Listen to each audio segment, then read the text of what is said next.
Hey, everybody. Welcome to another episode of Brothers of the Arcana. As always, I am Alex Aldea. I am Dave Ferrigno, and today's guest, we have Mark Stavish. And thank you, sir, for joining us, Mark. We'll do a very quick intro of who Mark is for those that may not know. 35 years experience in comparative religion, philosophy, psychology, and mysticism. Director of studies at the Institute of Hermetic Studies. Tons of articles, tons of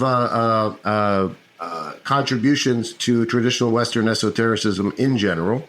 I have read with great delight Egregores. I have many questions on it.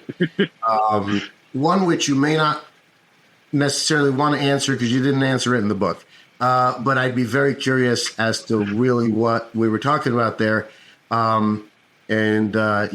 So thank you so much, Mark, for being on the show. Really do appreciate it. We had some folks on the show previously that you may know. Tim Hogan was on the show earlier. He was in our 4th episode, as well as, what else did we have, Dave? We had a whole bunch of folks. Oh, we've had quite a few. I mean, Scott Walter, or some lesser known individuals, but certainly very interesting individuals like Brian Bowden, as an example. He's Bigfoot in all things paranormal. So very, very interesting. He's the fellow from Pittsburgh? No, he's a Jersey guy.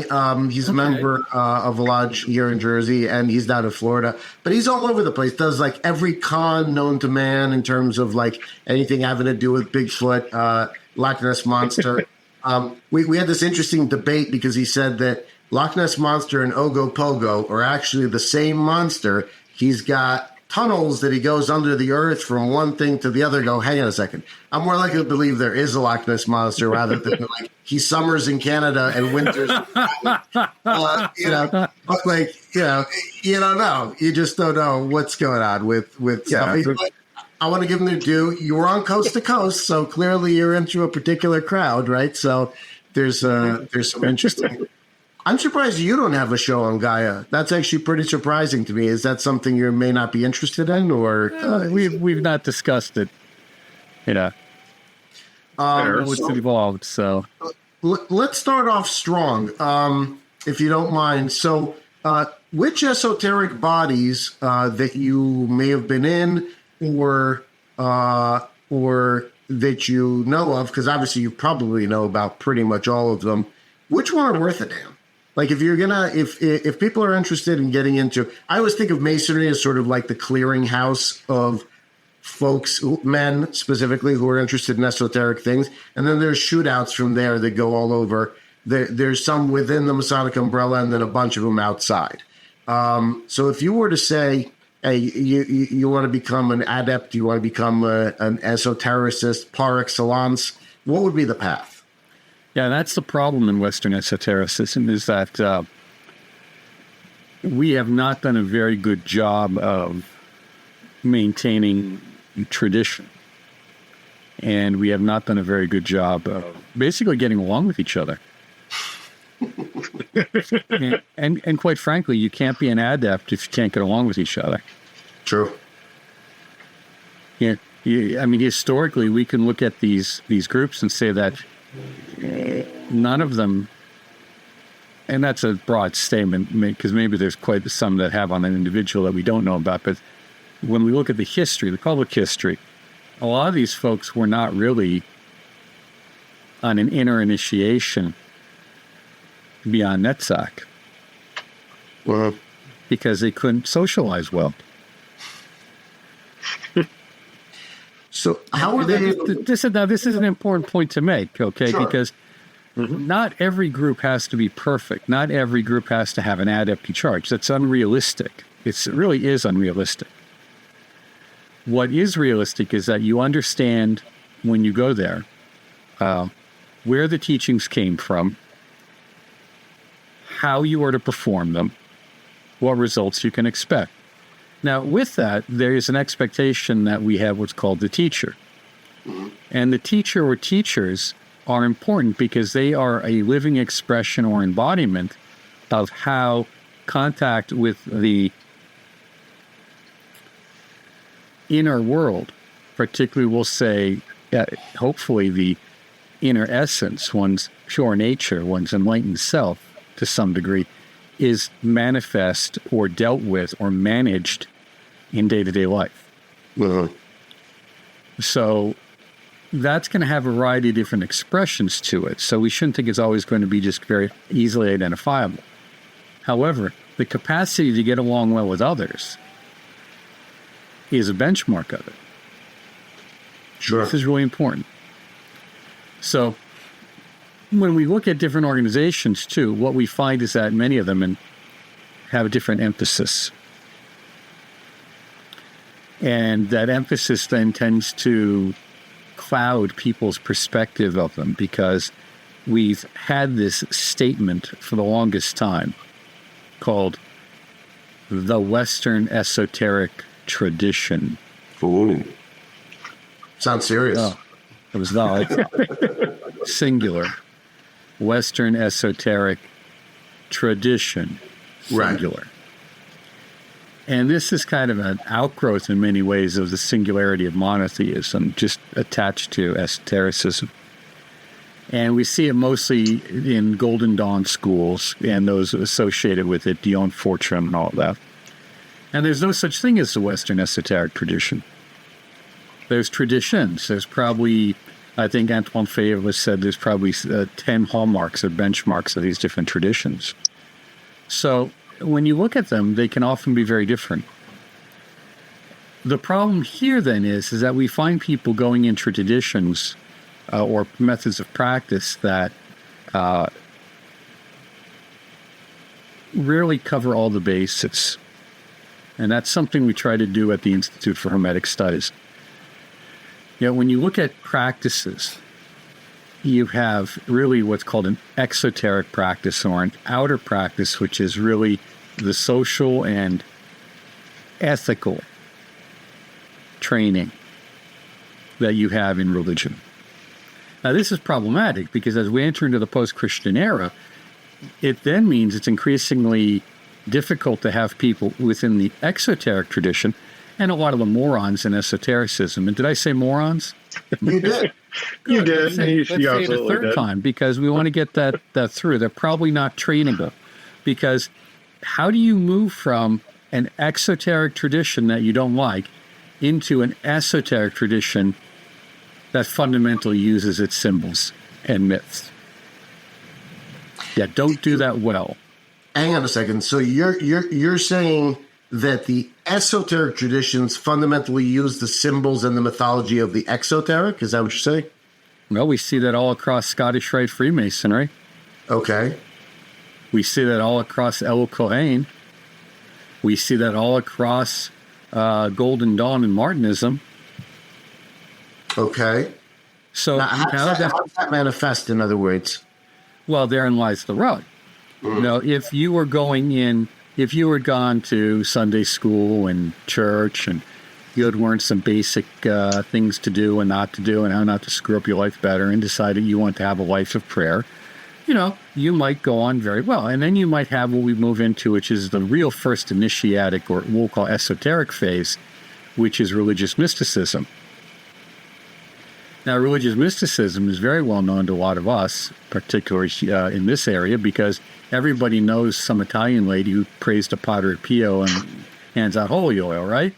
No, you got them all over. Absolutely. You know them, right? You got a traffic ticket, you need to go away. You get down the street to that babushka, because that's what, you know, and one of these old ladies is worth, 10 or 100 of some of these folks that we got in esotericism. And I mean that in all seriousness because of the severity and the sincerity and the focus of their devotion. Religious mysticism. That's the second phase. Now, you see that expressed in what they call in the yogas the bhakti yoga, yogas of devotion. Okay? Now, the next phase is when you've moved from that experience of devotion, that I-thou relationship. In the beginning, it's I-thou, where there's God is all the way up there, deity's up there, and I'm here, and that's the outer. And then there's I, thou, where God is here and I'm here, and we occasionally meet on the level, and we have some communication. We have like a friendship develop. Then inner transformation, the third form or the second level of esoteric instruction, is initiatic. And that's where we start going through what we talk, these different levels of the spheres and different levels of transformation and different challenges, intense challenges that occur. And those challenges are very real. You know, we talk, and that's one of the things that is not really well discussed in many of these groups anymore, except in passing, is what is this virtues and vices of the past? People forget that, you guys are shaking your heads. Oh, yeah, that's right. They're on the tree, aren't they? Virtues and vices. Yeah. What does that mean? Virtues are the powers that are awakened within you as you overcome the vices, which are the obstacles that keep you from experiencing these wider, more encompassing, more expressive states of consciousness. And not just consciousness, but also action. Because the consciousness doesn't stay in some abstract notion. It's embodied in action. So, and then we move from that, we move away from this heavily symbolic methods, which is what we see in most of the initiatic systems, and naturally so, by the way. It's just the nature of it. As we get more and more integrated, we can move into what we will call direct experience of the numinous, direct experience of the totality of being. Jean Dubuis wrote an essay or manual, so to speak, on that, called The Contact or Experience of Eternity, which uses astrology and talismans to hopefully ignite that experience during the summer solstice. But we see that expressed extensively in the writings of Jacob Boehme. And of course, as you know, Boehme was a profound literary and spiritual influence on Saint Martin, and to some degree, in theory, should also have been an influence on Martinism and other, even Rosicrucian beliefs. So you see that movement, these progressive stages of movement of the individual. So when you join an esoteric group now, what you're kind of doing is you're kind of skipping the first part. Most of them don't have and you're skipping the second part, and you're trying to jump into that third part, which is the initiatic transformative part. Mm-hmm. And if you haven't had good training, you're going to spend a lot of time, I hate the phrase the outer court, but you're going to spend a lot of time on the porch, so to speak, trying to play catch up for what you should have learned in the first one, which is your Sunday school teachings and basic philosophy and basic theology, basic do's and don'ts. And then also the second phase, which is how to have devotion, how to really have devotion. Now, most people have some of that, by the way, because that's what drives them to it. If you didn't have some inner awakening or inner experience, you wouldn't be moving in that direction to begin with. But I'm just trying to give this in a broad sense so people understand when they look at why do I end up joining 6 different groups? Well, it's because no one of them really has the complete package.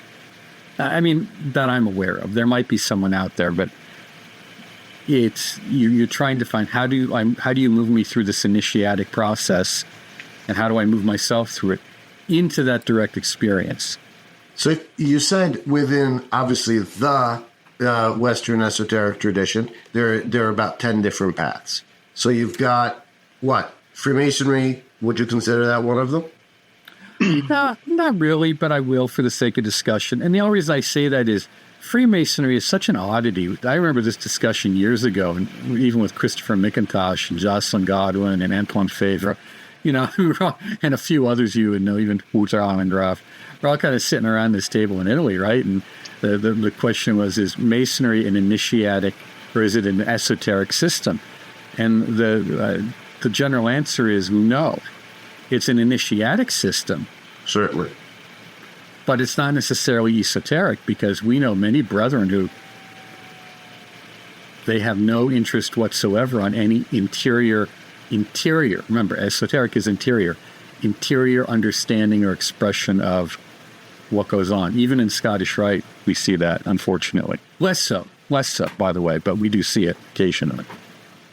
So we'll put that one to the side. Rosicrucianism. Yeah, and that depends. Rosicrucianism as a whole, because there's so many different expressions of it, is definitely esoteric. Mm-hmm. Definitely. But there's so many expressions of it. It's which one. I would say, you're asking about groups which are of importance. The thing about a group that's really critical is that it gives you some mental training, that you learn how to understand and discipline your own mind. Okay? Because without that, everything falls apart. Everything. So when we look at what is the training, and this is where some groups fall flat because they spend a lot of time having you memorize symbols and tarot cards and learn how to do geomancy or astrology. And these things are fine, but you need to have strong mental training of the ability to relax and concentrate. In fact, here's where Masonry is really the great gateway. The several liberal arts and sciences. You spent time doing the trivium and quadrivium, and you'll really be very well prepared for a lot of this interior work. Okay. So yeah, go ahead. I was going to say, so I know in your books you've really emphasized the importance of exercises like lucid dreaming, meditation, prayer. So would you say training your mind would be really geared towards, that with somebody's spiritual journey, that meditation, the lucid dreaming, prayer, or are you referring to other instances? Well, the fundamental ability to concentrate is the foundation of all success in life. One of the greatest problems that we have now is that technology is destructive to the process of concentration and mental capacity. Is it ever? Well, so many distractions. Well, it's really problematic because it's counter-initiatic. From an esoteric perspective, it borders on, I'll say the word, Luciferian. Yeah. Okay. Say more. Demiurgic. How's that one? We'll use a safe word, demiurgic. Demiurgic is not a safe word, Mark. Pineapple is.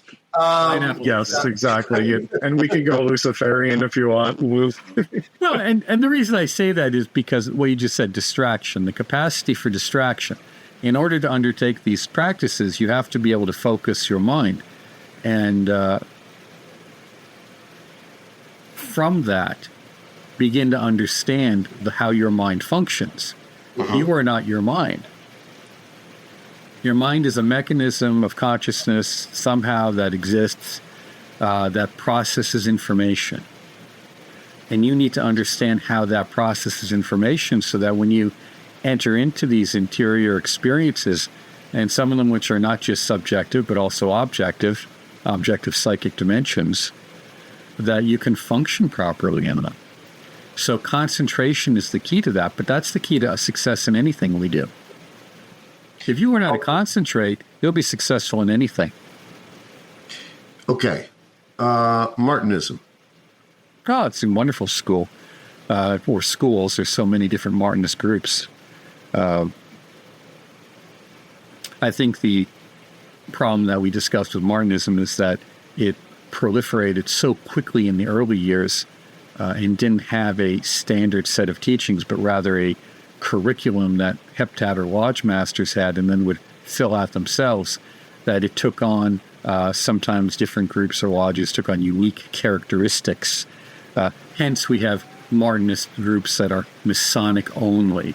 We have not too many of them, but there's a few out there. We have other Martinist groups that are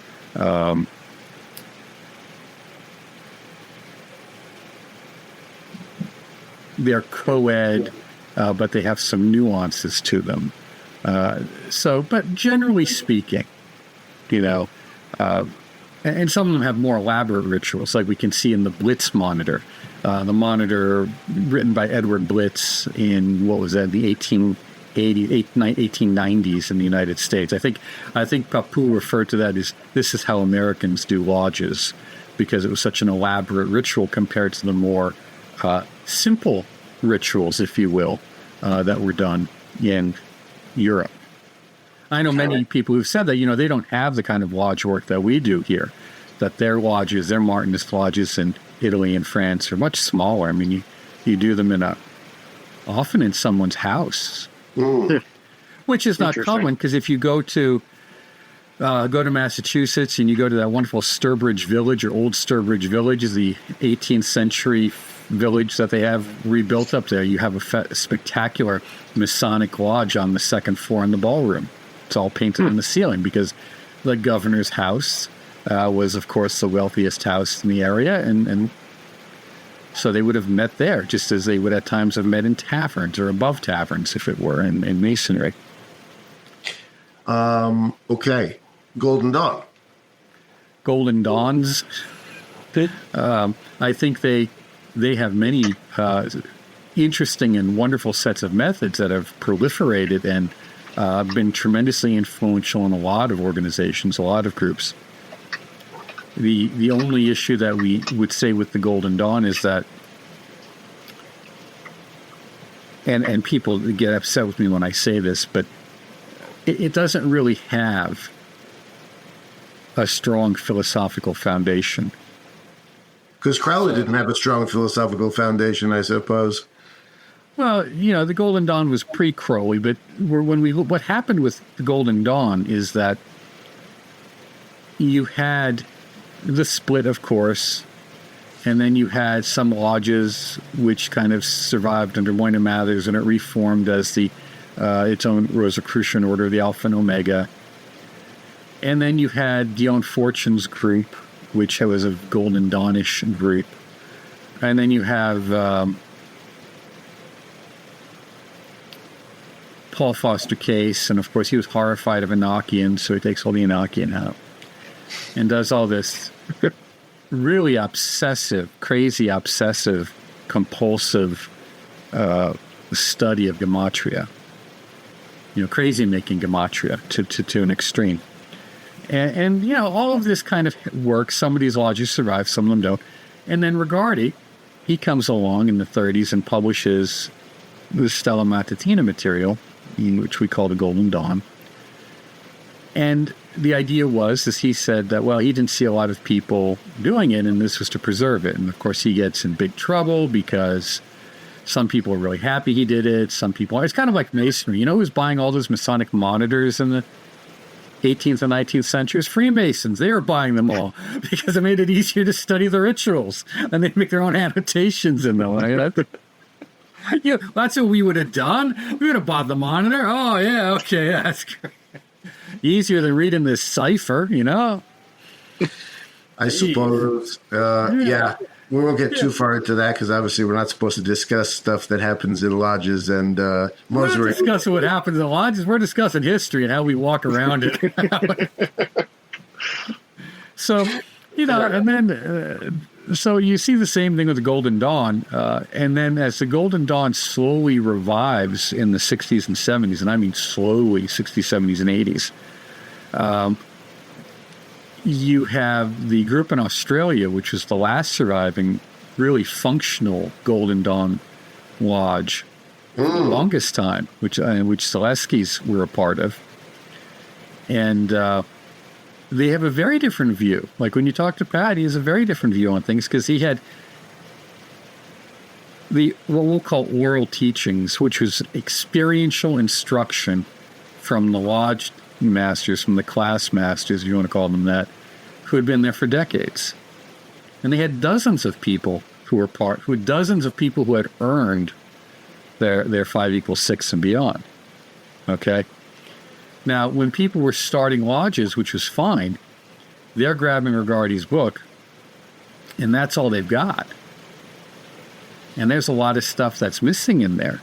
Now, when I say missing, it's functional information that you can either only get from an operative lodge or from someone who's worked through it. So now what happens? Well, it's like what happens with all these things.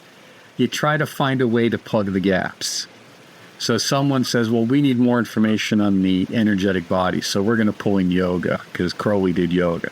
Someone else says, we need more information on the energetic body, so we're going to pull in Qi Kung because Rigardi pulled on the golden flower to elaborate on. Sure. Or Kundalini or whatever you want. Right. Right. And then what you end up with is the systems are non-organic. They're not syncretic. They're syncretic, but they're not organic.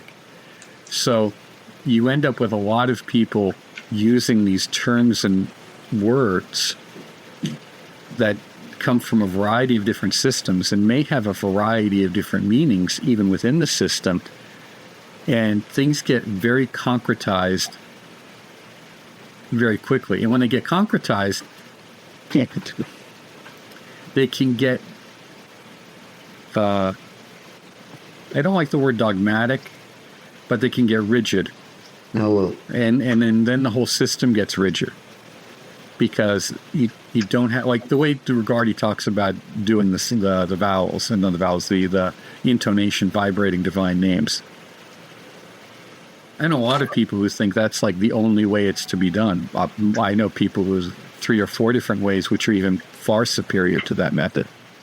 But because it's not written down, then you have that argument, and then we see this in histories of all sorts. Because something isn't written down, well, that's not the way it was done.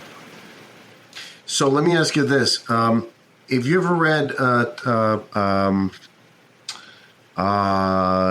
Mark Rothfuss's book, "The Name of the Wind"?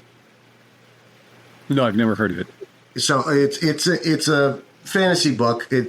It's supposed to be a trilogy. He only wrote 2 books out of it. The idea being that a mage was immured in a room made predominantly of stone.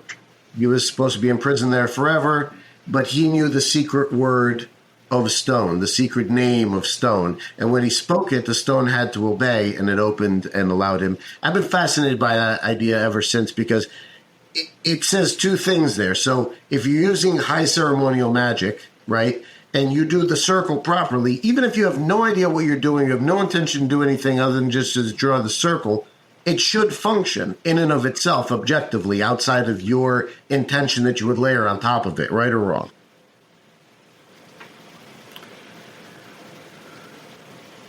Right or wrong? Yes. Perfect. Moving on. That's the exact answer we were looking for. As Paracelsus, but even Agrippa said, a ritual done poorly, but with the proper attitude, and I paraphrase here, is more effective than a ritual done well without the proper attitude. And that attitude is faith. When we say faith, we mean conviction, confidence. And then confidence is born out of 2 things. One is experience or dramatic necessity. I guess being locked up in a room is dramatic necessity. Now, that said, the magic circle is a conscious realization of our presence in this world. And it's a conscious realization of our own energetic dimension, what we could call our own middle pillar. Really what you're doing is if you're doing a ritual circle properly, it is an actual expansion of what we'll call that middle pillar, that central channel. Yeah. That's what it is. It's not as if you do the circle and then you have the channel here. That's the way you're often taught, and that's the way people think. But going back to those levels that I talked about, in reality, it would be. Now, if that happens, if you do that, you won't have that capacity from experience and time. Then you have reached the point where ritual work is not essential. I knew many people like that. Their mental training was so significant that they never really did ritual at all. So the ritual is a vehicle to developing that level of mental capacity, let's call it. And once you have it, the ritual is just a vehicle, right? So it's not... If you're instructed properly, that is correct. If you're not instructed properly, the ritual becomes an end in and of itself. Yeah. And then the organization or the group becomes an end in and of itself. And then that's what we talk about in egregores, where you don't really graduate. You never get to the real inner transformation, and you never really get to that point of direct experience of the numinous, of the one, whatever we're going to call it, of your deep inner self, your full actualization of the capacity. Because you're always being held back by this notion that, I've got to do it at the right astrological time. really, we say we face the quarters, but as Dubuis used to say, whichever direction you face is east when you're an adept. And, I love that. That's great. yeah. And I have to say, I've been very fortunate in my life to have met a few. Are you one? No, that's never a question you answer. Because who's to say? I can just say that I've met some really, truly talented and gifted people. And their gifts were demonstrative of a level of knowledge of the forces of nature that were stunning. My great uncle, who I grew up next to and learned a great deal from, and he was involved with AM work from the 20s, from 27 on, and his father was a brothler. Not your run-of-the-mill one either. He was learned in what now it's Poland, then it was Eastern Germany, Silesia. The functional ritual work of the 6th and 7th books of Moses, which is a part of the Faustian, or the Black Books of Magic from that period. And they were, quite stunning, the capacity of that work. But, my great uncle, of course, I remember they would say, and you meet the guy. I mean, the thing that impresses people most is not the fact that he is said to have brought his niece back from the edge of death. Quite literally, the death certificate was filled out. They're waiting to put the time in. Wow. But that they said the real sign of his mastery of the forces of nature is that, I said, well, he fell off the roof the second time when he was 86. Wow. See, the second time. See, I guess The second time at 86. the first time was when he was 73. Jeez. What was he, a cat burglar? Yeah, but I think I said, the ladder is broke his fall a little bit with a slide, but You'd think he'd have mastery of gravity by then. Well, yeah, pretty close. But, his capacity was good. I remember many times when it was really funny.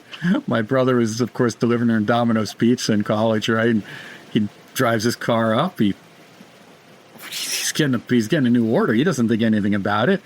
He just walks right from the car into the store, gets the order, turns around, leaves his car. It's gone. Someone stole his car. Oh, man. Okay.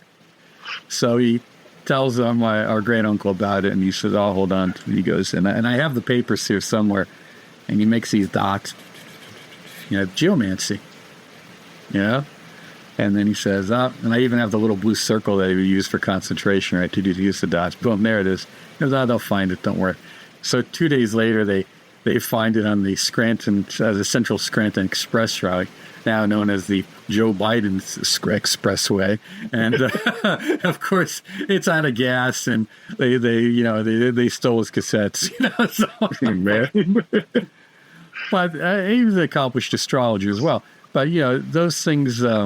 It's the first part that I tell you is tremendous capacity, and Dubuis, of course, had tremendous capacity as well, and several others who are not well known. If not well known at all. So it all comes down, when I look at what the commonality between them was. It was what I said earlier about mental training, concentration. Okay. So moving on to just cover these 10 before we move on, alchemy. Alchemy is a spectacular path. Of course, plant work is not. We call it alchemy, but technically it's not. Alchemy is technically working with Metals. Yeah.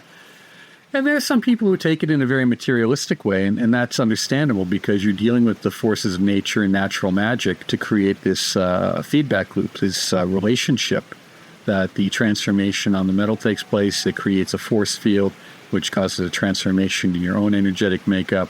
That then creates a feedback loop. Boom, boom, boom, boom, boom. And, Okay. And the thing is, if achieved, the stone, of course, needs to be multiplied. And at a certain point in that multiplication process, the individual, of course, their method of transformation or transmutation is very simple. It's almost like a form of natural magic, if you will.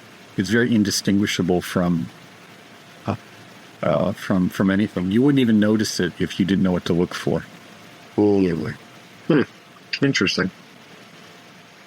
So we covered high magic with the circle conversation. There's probably more to be said than that, but Kabbalah. Yeah, in Kabbalah, there's different Kabbalahs, right? There's different schools of Kabbalah. And,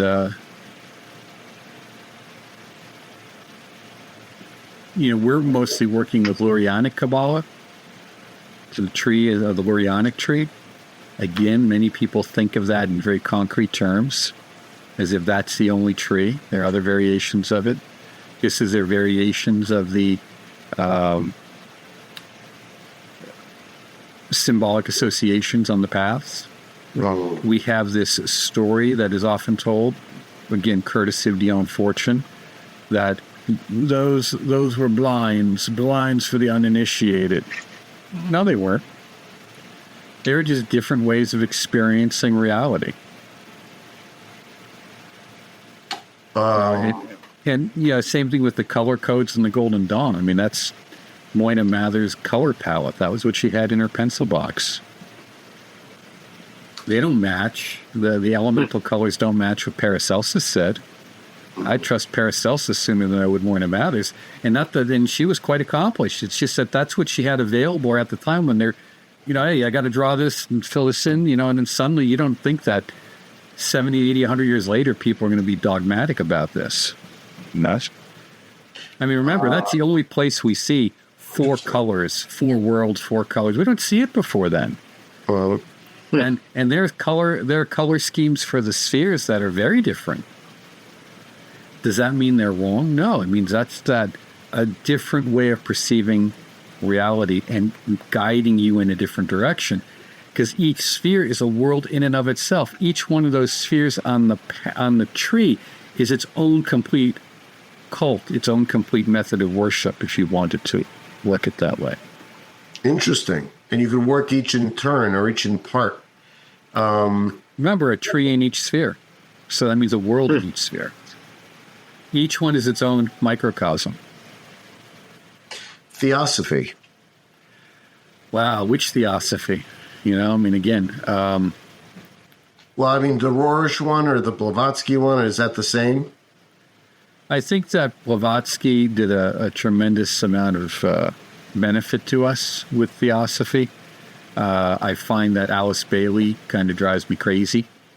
I tried to read Glamour. I don't get it. It's so weirdly confusing, and she talks in circles kind of thing, and I didn't get it. Well, what we see with Alice Bailey is, again, and it's coming out of the mid-war period between World War I and World War II. And there is this idea of just everything is represented in this great cosmic bureaucracy. I don't even want to call it a hierarchy. It's more like a bureaucracy. Do we see that in Kabbalah? Of course we do. Do we see that in Vajrayana? Of course we do. Do we see it in Indian Tantra? Sure.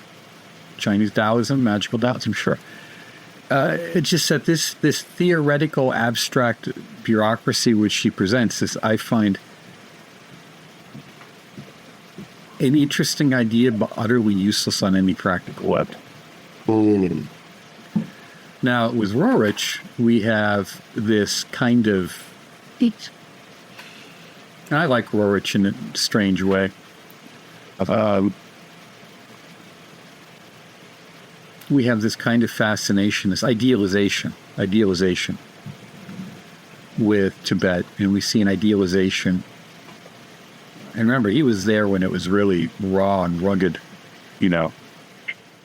I just love what Krishnamurti did to them, though. I thought that was hilarious with the whole Order of the Star thing. Oh, yeah. Everyone's, 50,000 people or something like that are gathered, or at great expense. And he says, I'm not your teacher. He walks away. Well, he goes, my first order is to dissolve the order. Yeah. He's like, I have nothing to teach you people. Move about your business. Roerich has some interesting things to say, and his focus on Shambhala is an important part of the general mythos, the various apocalyptic mythos that exist within Western esotericism, Tibetan Buddhism, and maybe a few other systems as well. And that mythos gains a great deal of gravity in the 20th century, in the post-war period. Because if you really have to wrap your head around this, and this is very difficult now for people to do.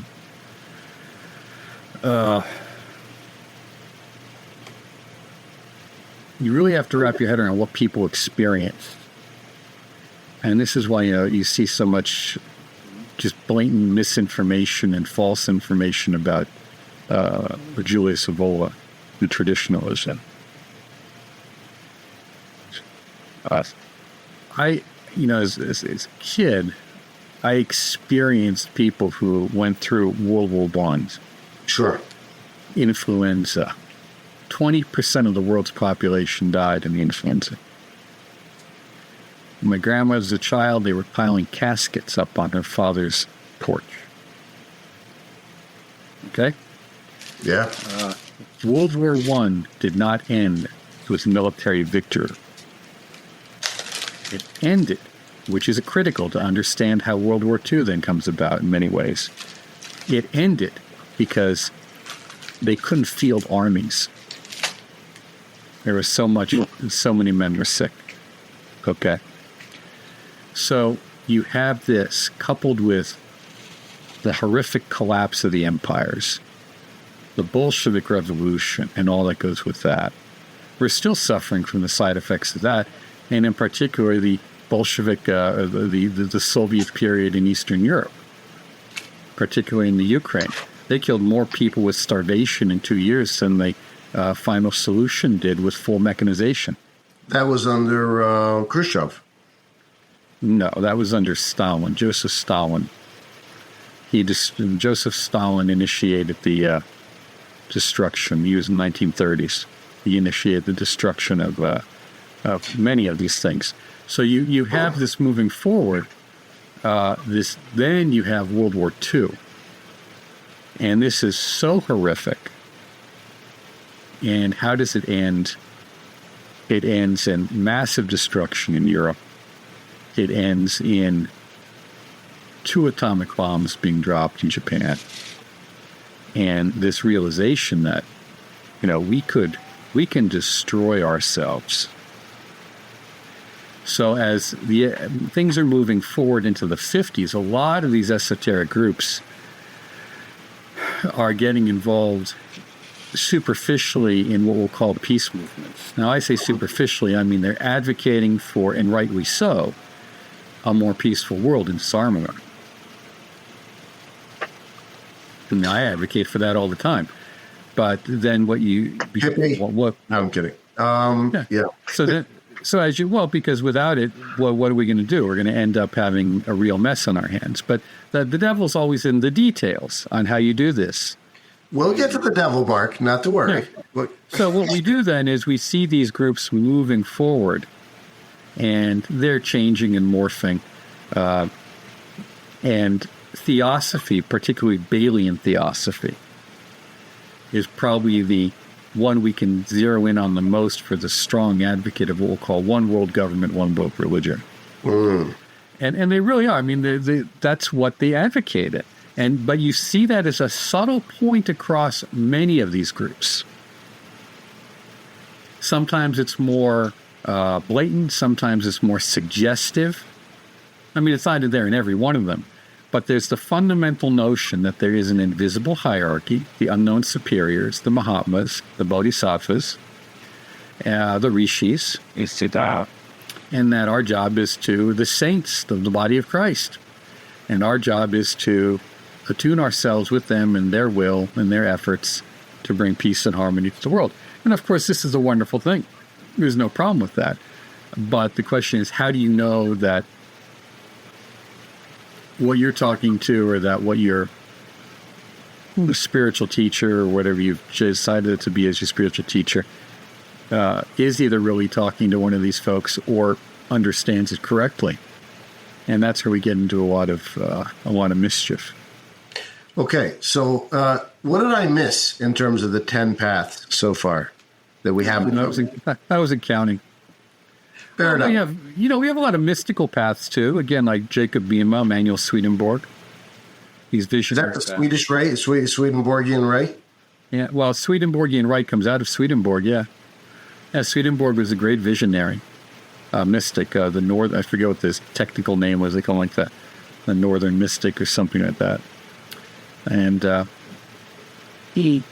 but again, his visions are fascinating because he had predicted so much that was verified, and yet his cosmological structure is radically different from other cosmological structures that we would later see. So here's my sort of the rub with some of this stuff. I was at a all-you-can-eat rib fest the other day, as you do when you're a Mason, and I saw a gentleman there, happens to be one. He had an interesting necklace on. I said, "Oh, is that a Golden Dawn necklace?" No, he said, "It's OTL." And I said, "Oh, why don't you have a seat?" And I tried on some level to sort of say, look, I'm not judging, but maybe the left-hand path is a possibility that can still get you to enlightenment. I don't know. And that's a question that I'd love to talk over with you. We'd love to talk over with you, obviously. Just, can you go down that path and still get to where you should end up? Well, it always depends on what we even mean by the left-hand path. The left-hand path has two really distinct meanings. The one is what we often come across in Western magical groups, again, coming out of Beyond Fortune mostly, and then, of course, from the Golden Dawn earlier, but Beyond Fortune seems to be the one where we come into this a great deal. And Crowley talks about it as well, in which the left-hand path is seen as a path of evil, path of darkness. Right.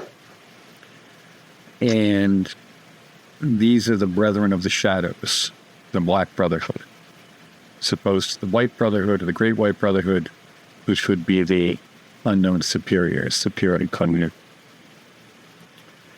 So if we look at it in that kind of very distinct way, we would say that no, the left-hand path cannot bring you at least to enlightenment as long as you're on it, because at some point you're going to have to reconcile things that are not reconcilable as an active participant in it. It's that's a very, again, kind of, there's a pretty strong dualism there. Okay. And,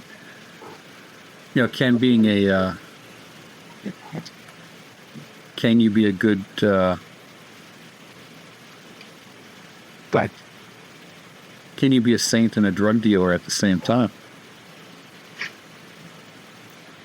It's a great question. I can think of some ways where it might be possible but probably not.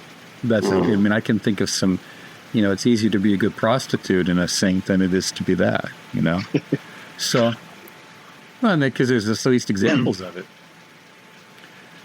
Now, the other definition of the left-hand path has to deal with those things which are forbidden and transforming them. So it's a kind of personal alchemy. And that's different.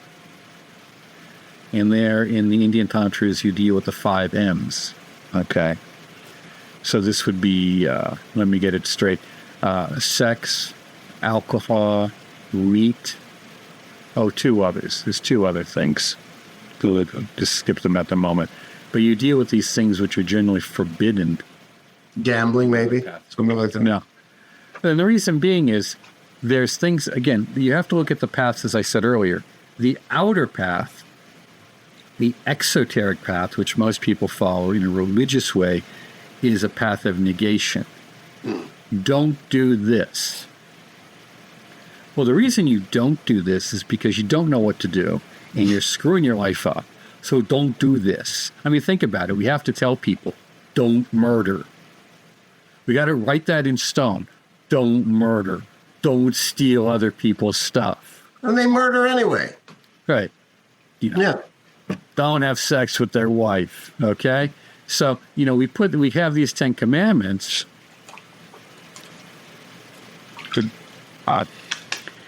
That's an outer path. Now, an inner path is when you try to do good things. So in Buddhism, that would be the Mahayana path. And that's the path of, you think, compassion. But that's really an abused word. But we'll say that's where Jesus says, you know, love ye one another. Mm-hmm. Okay.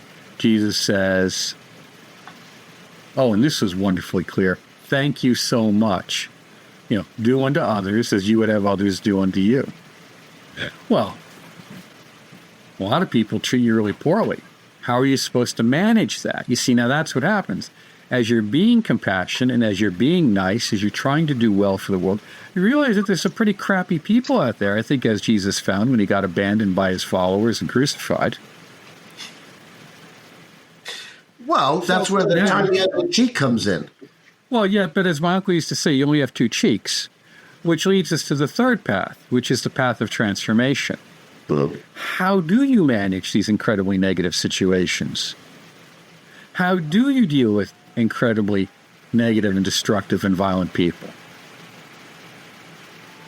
Because if, you know, teddy bears and hugs was all it took, we'd already have utopia.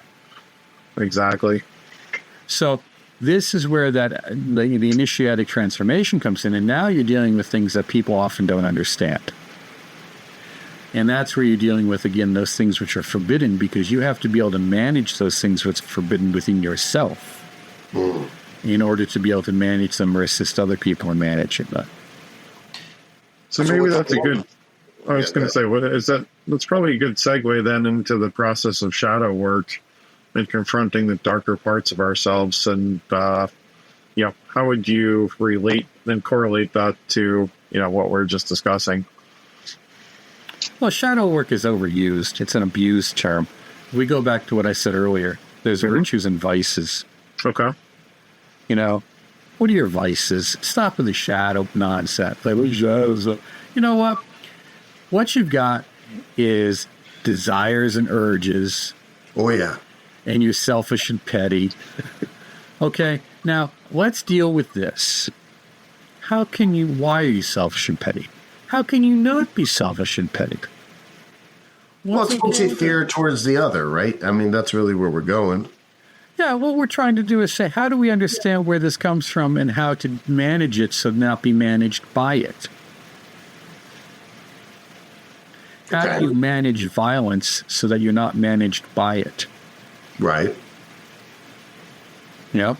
So how do you manage aspirations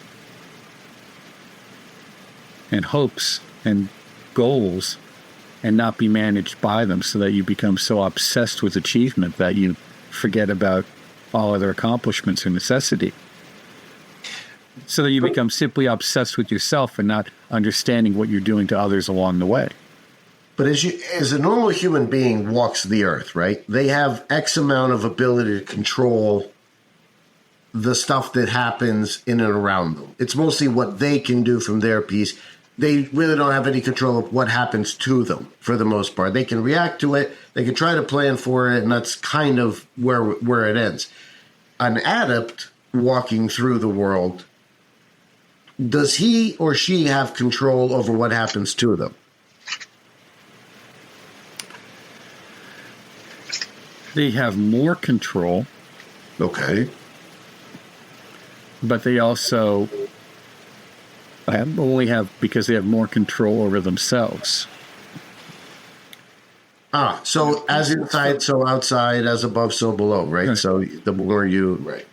if you look at your life, you have control over about 2 to 3 hours a day of your life. Okay. Just do the math. Right. You sleep for 8 hours roughly. You work for 8 hours. Then you have another hour getting to and from work and whatever may happen in between. So that's 10 hours. Now we're at 18 hours. You're going to have to probably, maybe you have to take care of yourself a little bit. So you might go to the gym, you might shower. Let's hope you do. You have to run some errands. And then we're at 20 hours.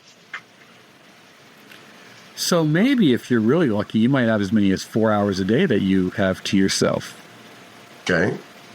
So you have to learn to maximize your capacity to be in the world, but not of it.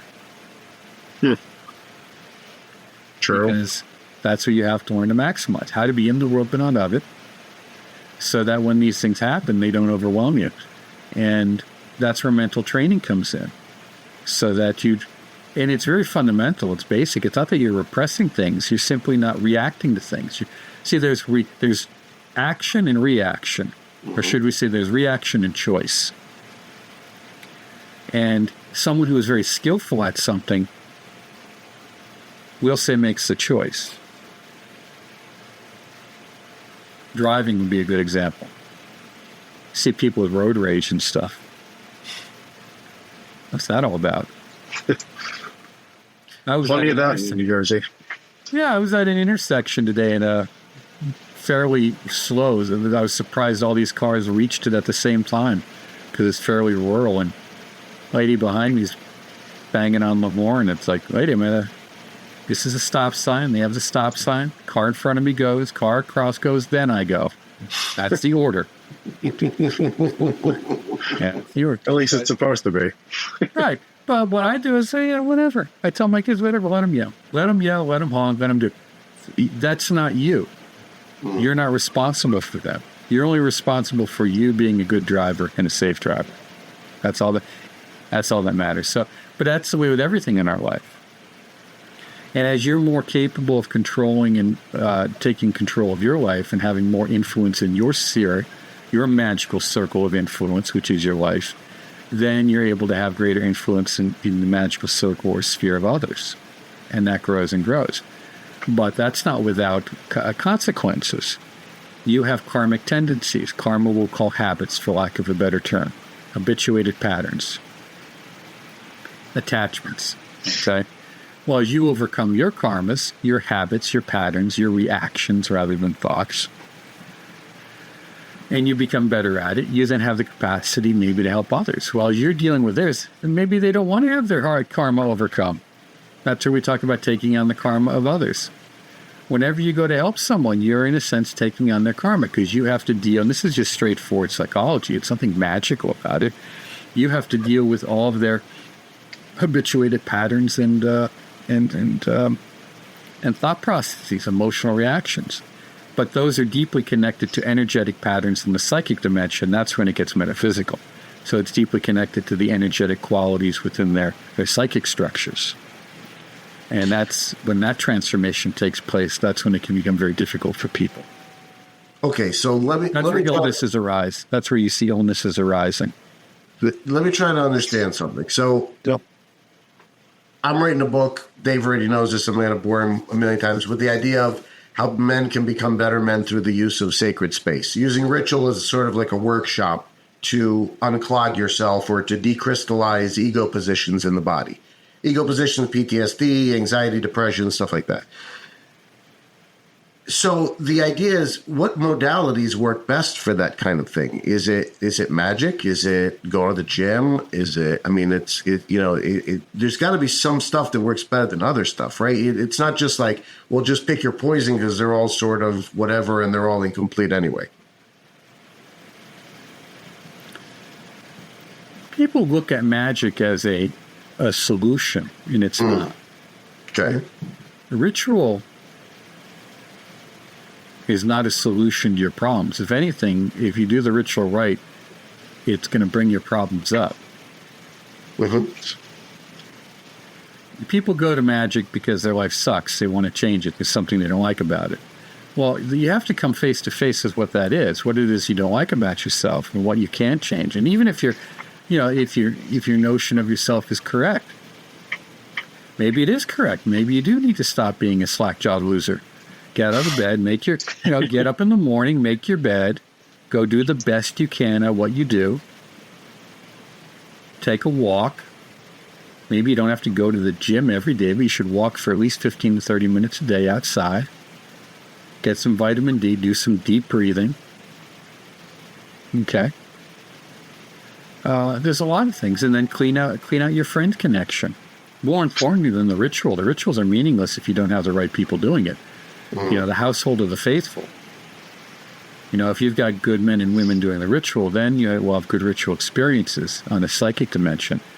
If you don't have good men doing it, meaning people are going to be petty and bickering or control or whatever, remember, as you do the ritual work, that's why these groups explode, is because they don't expect those habituated karmic patterns to arise.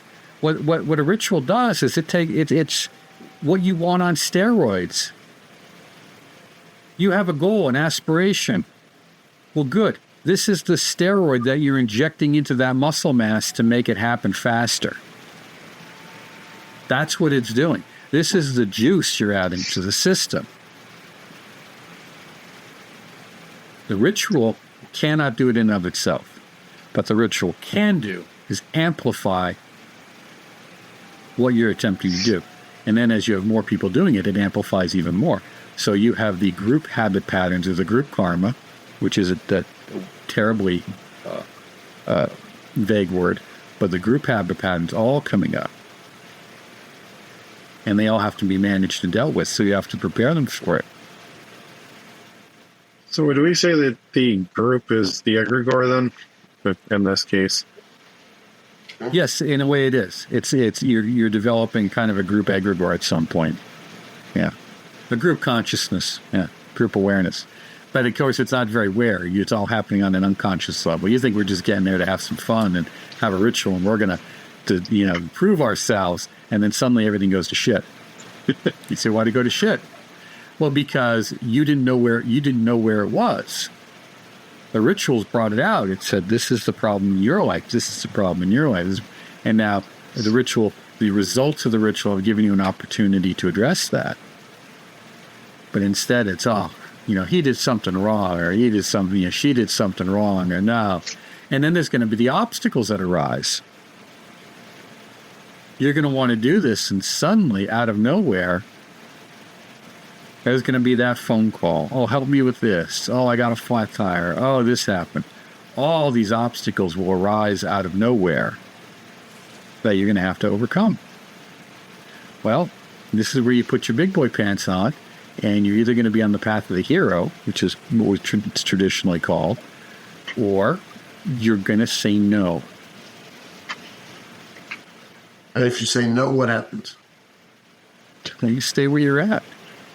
The opportunity may not arise again. Now, it might. Maybe next week the group will meet, and you'll get to meet then. But at some point, you're going to be the person who can't be relied upon, because as soon as something comes up, you don't show up.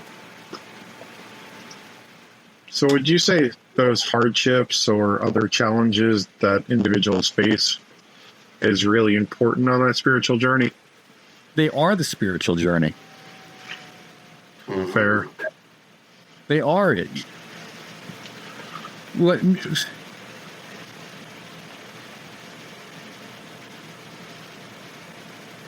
If it were meant to be easy, it wouldn't be called the great work.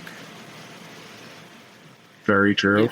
If it were meant to be easy, all of the adepts or the stories we hear about them would not have involved trials, tribulations, and even their own death. Sure. If it were meant to be easy, we would be having this conversation. That's very true. There's a lot of stuff that happens in some of these organizations, especially the newer ones, because I can, I would prefer not to name names because some of these folks have died or things have happened. That really, it shocks these communities. There's one in Jersey that happened not too long ago.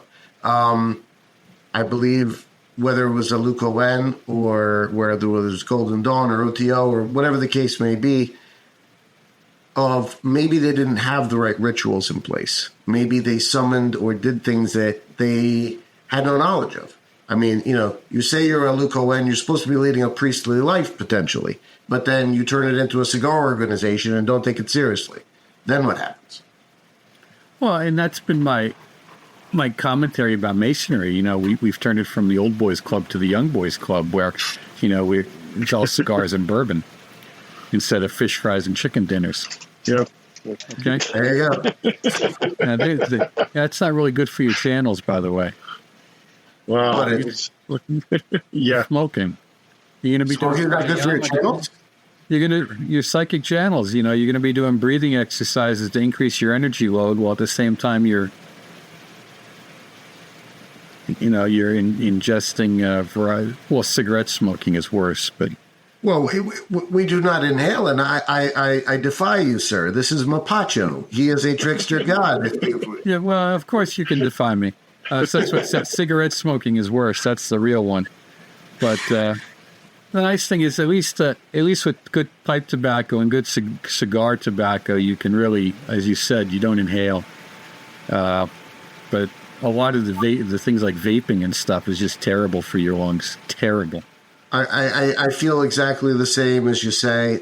Some of the stuff it really is terrible. You make mention in your book, and this is the thing that I wanted to say. Let me go back to El Cohen for you for this, because Sure. this is important. Yeah. El Cohen was essentially, if you look at the rituals, and I just donated stacks of El Cohen rituals to the University of Scranton, which is a Jesuit university, to the Weinberg Library as part of the Institute for Hermetic Studies collection. Oh. And so we're going to be putting probably about 1,000 volumes, including lessons and letters and things, in that collection. Wow. Now, if you look at the rituals properly, you notice that most of them are exorcisms of some sort. And the principal ritual that is so important, which we've talked about variations of it, is, of course, the equinox ritual, which in this is the equinox, which is for rebalancing the psychic energies of the earth, or at least cleansing it. It's kind of a temporary cleansing, a temporary mop-up, if you can, even if it's just for a second or a gigasecond. So the El Cohen, in some ways, one friend of mine who said to me, who was in it, in Europe, in Italy, he said they were really, if you look at them, they're like these state exorcists, in some respects. That's one way to look at them. And before the folks go off on me, about history, just kind of use this as a metaphor to understand it, okay? If any of you have ever been involved in real exorcisms, okay, or experienced any of that, you recognize that one, mental training is essential so that you don't lose the plot. Mm-hmm. And the other is that when the church, and El Cohen is essentially Roman Catholic. Okay. Okay, if you look at the rituals, it's essentially Roman Catholic. It's a form of Roman Catholic magic. Okay? Sure. Then the person who is picked to be the diocesan exorcist is one who really is someone who you can look to. I don't want to say a saintly, but let's just use that word, who has certain higher qualifications of what we'll call saintliness or interpersonal purity. And purity, we'll say, is they've got a handle on themselves. They've got a handle on themselves. Okay. Okay. And assuming you don't do that, obviously you open yourself up to all kinds of nonsense. Right, because as within, so without. If you haven't exercised or integrated those what we'll call extreme qualities, I don't want to call them demonic, but we'll say extreme forces. I mean, what are the demonic forces? Let's look at their let's look at their characteristics. Well, gluttony, lust. Right. So they're really very selfish. They're self-oriented. They're very powerful. So we have a lot of life force. Okay. But we don't have a lot of compassion. There's no love there. Okay. They don't connect well. They don't play well with others. Now, remember, that goes back to what I said about groups. Successful group, you need to play well with others. Mm-hmm. Okay? So they don't play well with others. They're very self-focused, self-directed. There can be limited amounts of wisdom, light. We call them darkness, which means they don't have a lot of light. Now, they may be intelligent in the sense, or smart out, but there's not wisdom. There's an intelligence factor, a perception factor, but not wisdom. Because wisdom is, of course, so what you have is something that essentially is very powerful and has some very focused capacity in which to direct that.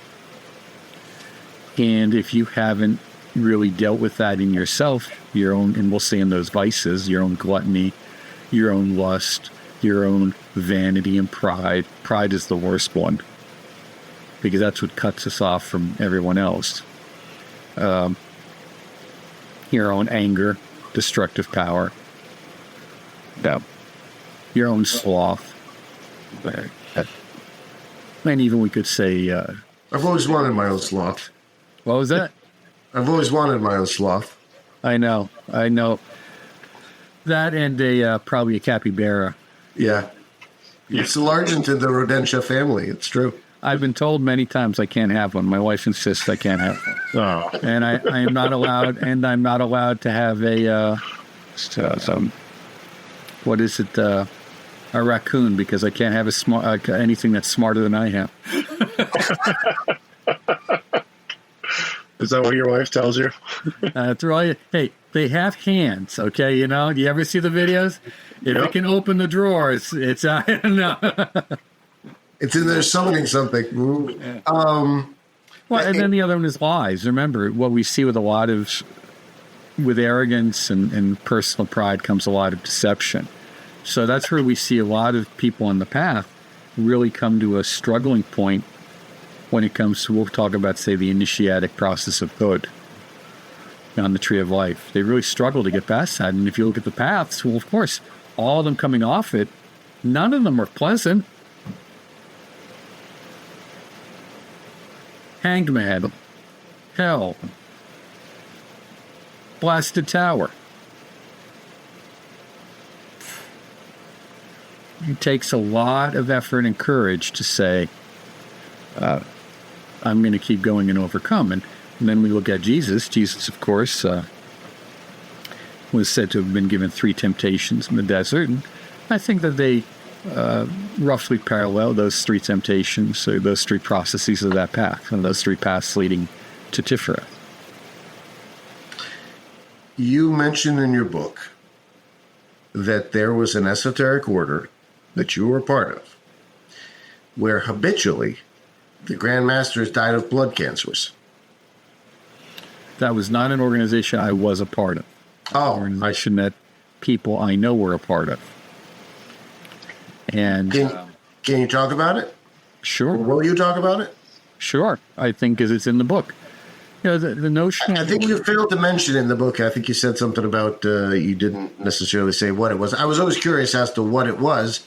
Mostly stay away from it. Yeah, well, I will mention the name because it's not worth the aggravation. Okay. It's not. But the point is... Is it any of the ones we've covered so far, at least? I'm sorry, what was that? Is it any of the ones we've covered thus far? No. Okay. And I'm not doing a technicality either. No. Fair enough. Okay. So it's a very niche thing then, I guess. You would know it. You would know it as soon as I said the name, but it's a niche thing. Fair enough. Yeah.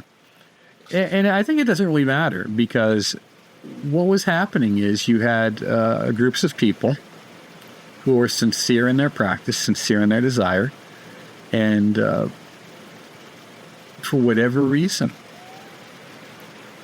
the emphasis, as people told me, was on connecting with the egregore, connecting with it, because that's where the juice came from. Mm. And this, I find it fascinating, because I'll give you a hint. Some of the practices were oriented towards continuity of consciousness. And that continuity of consciousness process indirectly has a lot of strong Saturnian qualities to it, because you have to stabilize your locus of awareness. And I thought that's interesting, because Saturnian, Saturn's tough. Tough. And that's why I thought it was fascinating that they were getting these same kind of, a lot of them were getting these same kind of odd diseases. I mean, blood is usually associated with Mars. I would say, but the stagnation of it would be, right? Yeah. Saturn, it's not functioning properly. The energies aren't purifying. And the function of Mars, at least when we think of Gebura, which is not Mars, but Mars is an extension of Gebura, is a reductionism. It's a removing of all that which is not essential. Little. Because all that which is not essential is removed. That's its purpose. So that the plan, the process, whatever that happens to be of chesed, can take place, can manifest. So, but for us, we're going in the other direction. We're not going down the tree, we're going up. So anything which is unessential to us, in order to open up more fully, completely to our inner capacity, our inner beingness, on a really, truly profound level. Truly. This is where we're talking. They call it the sons of Jupiter, the heroes of Jupiter. This is the domain of the unknowns, the real unknown superiors, the real adepts. Okay, so you when you connect, if it's to a genuine, not to your own inner self, which is fine, which is all you need to anyhow, but if you were to connect with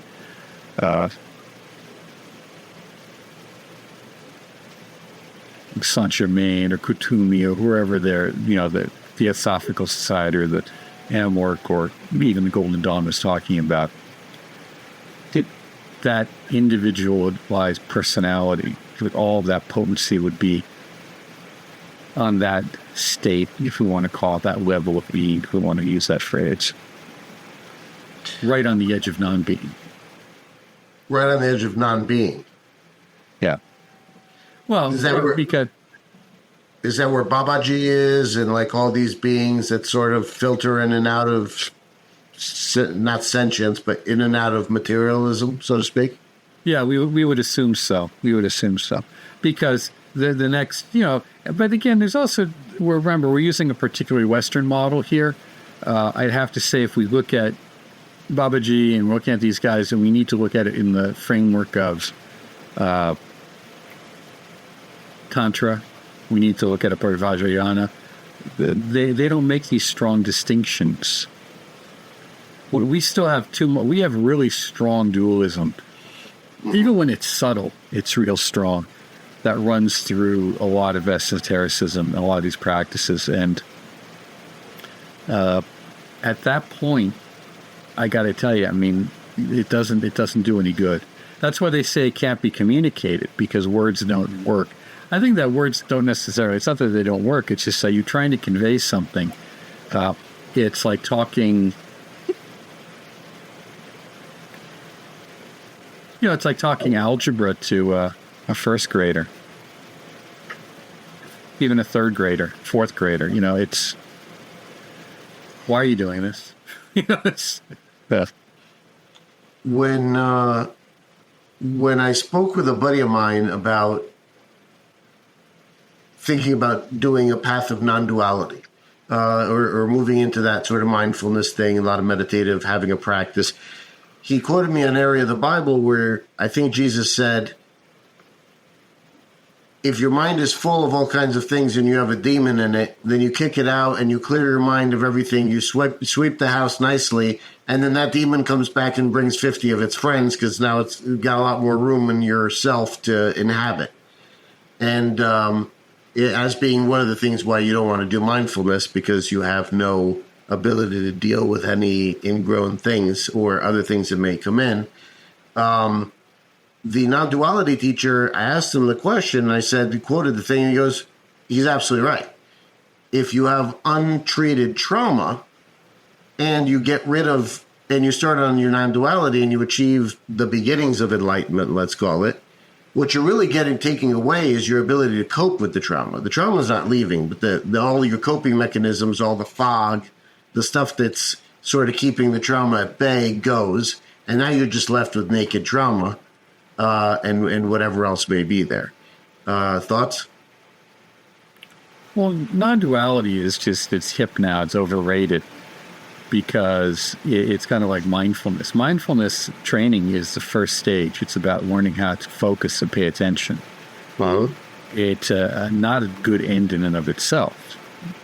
But without it, you're lost because you're like a cat chasing a light. It's just, you're all over the place. So you have to learn to relax and pay attention, to be mindful of what's happening within yourself and not be followed off on every thought or impulse that arises within your brain pan. And that's what mindfulness helps you do. Now, once you've undergone a degree of training in mindfulness, then you begin to understand how the mind functions. You're not a master of it by any stretch, but you understand how it functions.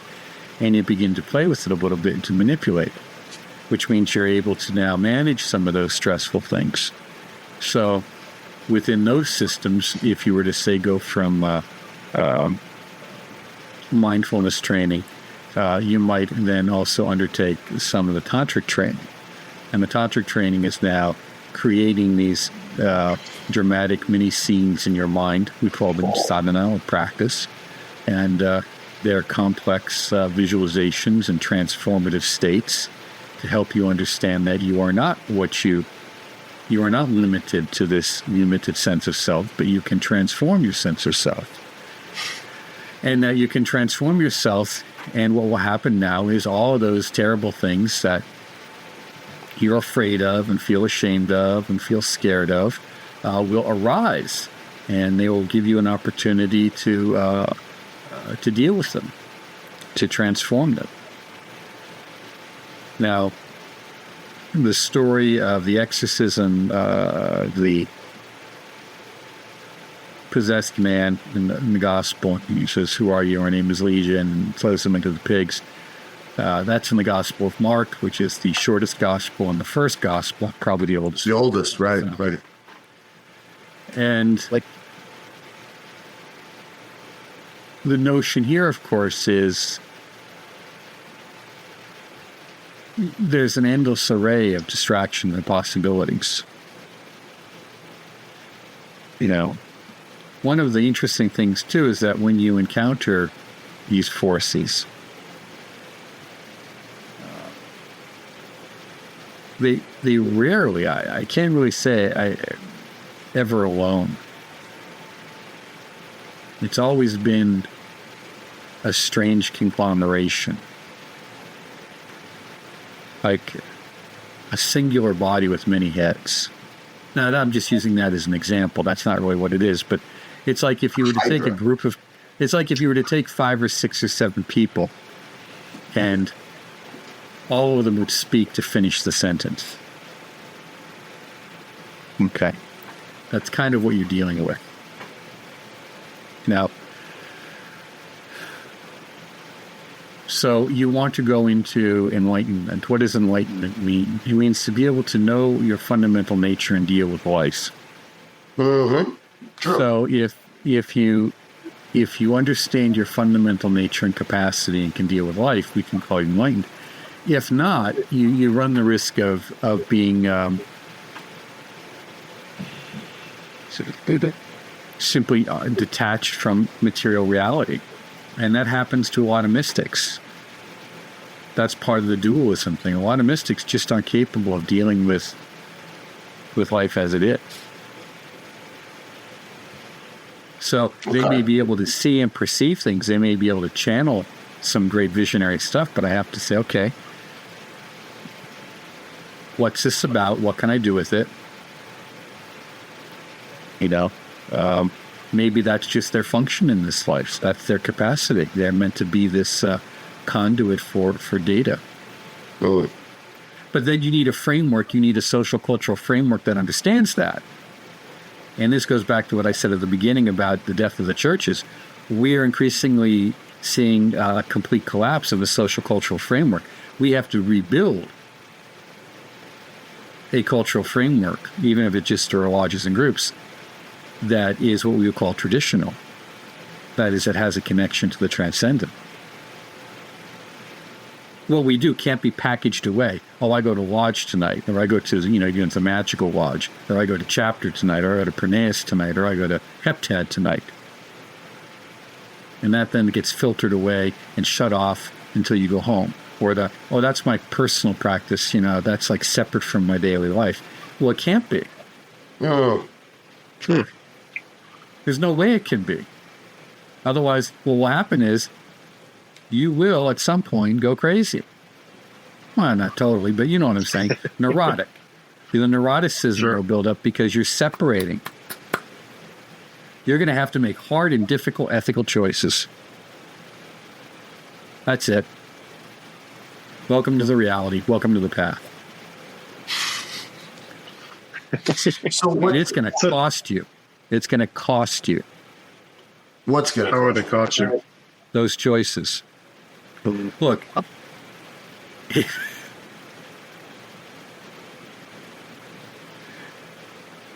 If Socrates drank hemlock and Jesus gets crucified, if Cagliostro goes to the Inquisition, what makes you think you're going to walk away unscathed? But maybe that's not the point, is it? That is it. That is the point. You may walk away unscathed, but you have to be willing to accept the reality that it's probably not going to happen. It gets into one of my favorite books, Illusions, The Misadventures of a Reluctant Messiah by Richard Bach. I don't know if you've read it, but it's a great one.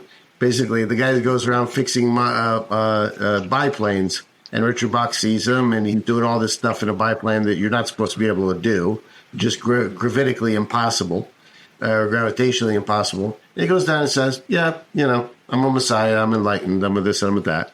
He goes, oh, all right, that's interesting. He goes, why aren't you out there proselytizing? He goes, are you kidding? You know what happens to those guys? And then, it's I can't stick in a town too long because I say the wrong thing and people start getting ideas that I might be a Messiah. I got to move on. It's a very interesting concept. I mean, it's a bit tongue-in-cheek, but it gets at... I mean, the Buddha made it out okay, didn't he? Well, he died from rancid pork, and he had trouble with his brother. His brother was always giving him aggravation. Sorry, my sister's always giving me aggravation. There's a hint of irony there. Yeah. And of course, Buddha came from a culture that had acceptance of this. Okay, so you look at the difference. I mean, a lot of people like to compare Krishna and Christ. We see a lot of comparisons there. And I think it's a convenient one for devotional practices, but not in practice, in reality, because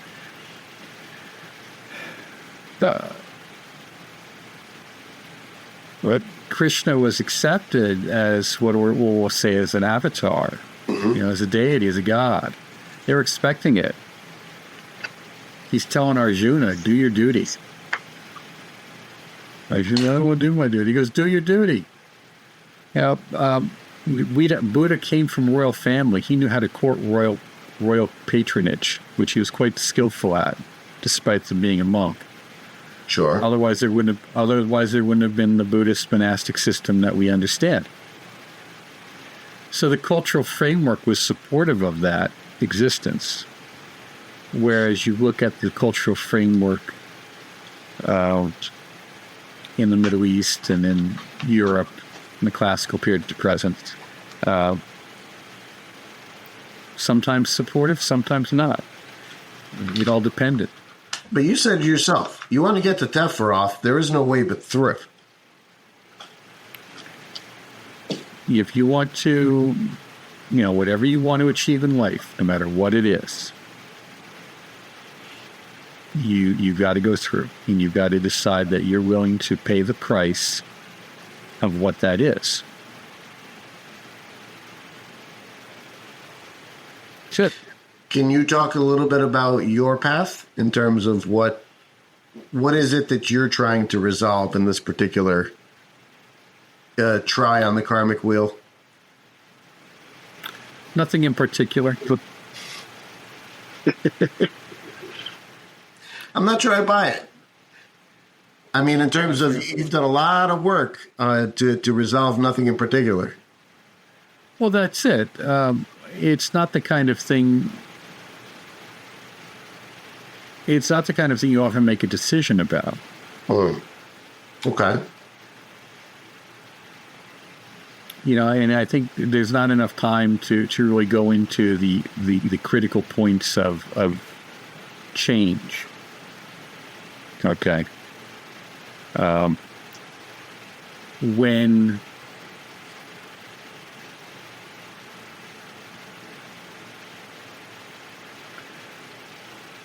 When it begins, and it begins slowly,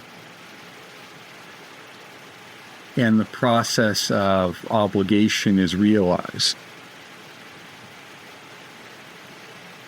you go down that path thinking that it's short term. And only later on do you realize this is for keeps. Right. Because if you could see the whole path, what it would do to your life, you wouldn't take it. I mean, Jesus, again, he said, I don't want to do this. Yeah. Can we put this cup elsewhere?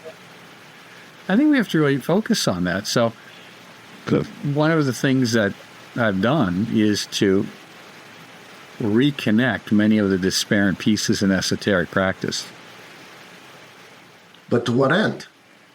Well, so that you can get from here to there instead of muddling about memorizing tarot cards and gematria for 40 years and not going anywhere. Yeah, but the place you're going to, it sounds like a horrible way to go. Well, at least, you may have a bumpy ride, but at least the view on the beach is fine. True. And you mean after the Thelma and Louise ending, you end up on the beach somewhere? Well, you look at the past. I mean, I'm not making this up. You guys know the tree. You just never really paid attention to it. True. You're right on all counts. Yeah, it's laid out for you on the tree of life. Then how does the individual know if they're, genuinely progressing on the spiritual path, and if they're really on the right path? Then, well, that's a tough one, and I think that how you know if you're progressing in the beginning is often if things go to crap for a while. Well, we're definitely on the path, Dave, because stuff's going to crap all over the place. And then it's how you manage it. If you find yourself having more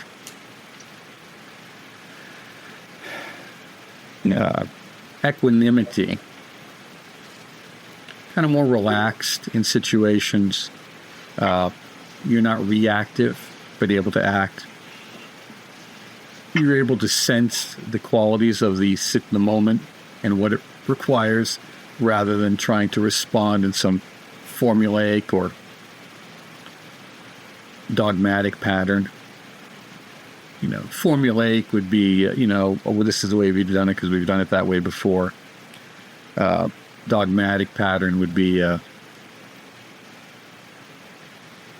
I always give to the homeless guy because that's the right thing to do. Mm-hmm. And I've often said, well, I've worked with them and maybe it's not. I mean, if you're just giving money to his drug addiction, you're just helping him. Well, if that's his choice, well, okay. Understand, though, that you have facilitated that. Right. Maybe facilitate something better for him, something different. Really engage him as a person instead of just thinking right of yourself because you dropped $5 in his can. You know? So there's different ways. I just use as examples, you know, how we can engage with things differently. You're also going to be more capable. And you're going to be able to get things done. You're going to be more relaxed in many ways, and more focused. Because if you're not focused, you can't achieve anything. Now, we look at fellows like Paracelsus, who's said to have had the stone. And he was a bit of a, we would say, combative fellow. He had trouble getting along with folks. Not always clear why that is or what that may have been from, but of course part of that was also cultural. As he said, I come from rough people. I am like the rough pines, a rough wood of pines. I am not smooth and polished like fine wood. That's a paraphrase, but that's essentially what. So you look at him, here's a guy who's traveled all over, experienced all these things. He's accumulated all this knowledge and wisdom, and he's often dealing with people far higher than him on the social ladder. So maybe that has a great deal to do with it as well. We don't know. So I think that the best way is, if you want to know if you're progressing, then you have to look at your life as it is now, and you have to then reflect on your life as it was. And a good way is, how was it 12 years ago? And how was it 12 years before that and 12 years before that? Like a Jupiter cycle is what we're saying. Sure. So there would be probably periods of stagnation, you know, maybe confusion when things are going to crap. You know, how would you say an individual can kind of overcome that and get beyond that? Because I think maybe somebody might feel lost at that point spiritually. They might feel like they might not be progressing. So, you know, what would you recommend to our listeners if that was the case? Yeah, and the notion of progress is tricky because, again, we use these words, these terms like the path of the turn, the paths on the tree. It's almost as if we're, you know, moving, as if we're, you know, going to go to, you know, it's Tuesday, this must be Belgium. You know, it's Saturday, this must be Tiferet. It's each best. We have to look at it more in terms of, are we more comfortable with ourselves and are we more comfortable with others? And how do we manage that? How do we manage those difficulties?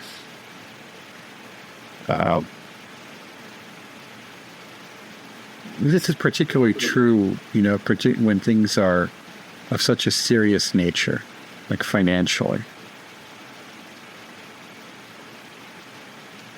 And you're going to die. What is it you're expecting? Really, what is it you're expecting? Now, I know a lot of people who just continue to work when they don't need to.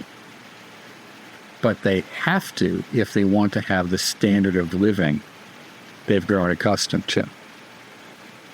And that's the $70,000 truck. That's 2 or 3 concerts a year, 2 or 3 sporting events a year. That's the travel on vacation. That's the expensive vices. Beach house, everything else, kids to school. Yeah. Yeah. $10 cigars. Got a couple of those. Or 20, right? And remember, it's about volume. here. We're talking about volume. Well, I believe in what Erasmus said. If you have money, buy cigars, and if you have more, buy food. Yeah. And what I say by that is, when you look at this, you look at where are you putting your resources and to what end. And when things get rough, that's life telling us we need to reassess where we put our resources on a very basic day-to-day level. Now, that can still be very material, not necessarily spiritual as we would think of it, but how we respond to it is decides whether it's spiritual. And if we respond to it in the manner that says, you know what, I'm okay driving my 15-year-old used car. I'm okay with not having to take all these extra vacations or trips a year. I'm okay spending some time, taking time with my inner practice. And if that means having to cut back on these things, which I've grown very accustomed to, then that's what I have to do. And this is maybe if it's not that, maybe if you don't have that kind of buffer, you don't have that kind of fat on the bone, but you really are. And there's another group of people that I know like this. They don't have that buffer. They don't have fat on the bone. How you deal with it is the same way, except it's even more stringent. Because now you may have to learn to cooperate. And I've had this discussion at Masonic events about membership, and I don't want to digress too much, but I said, look, you guys don't understand what a lot of these young guys are facing in terms of the economy. I know 4 people right now who, in order to rent a house, have to have 4 people living together at $800 a month each. That's the only way to do it. Sure. Now, where I'm at, when I told some of the geezers that, rents were going for $1,400, they were shocked because they haven't looked at renting an apartment in 50 years. Sure. Right. They don't know anyone who rents. And this is a tremendous impact that we have to look at. What is the value? And this goes across the board, whether it's Masonic involvement or whether it's Martinist, Rosicrucian, Golden Dawn, any of these groups. We have to make sure that the individuals involved are getting some value for their expansion of inner self and inner confidence, and that inner confidence can translate into actions that expand their capacity to have an impact on their own world.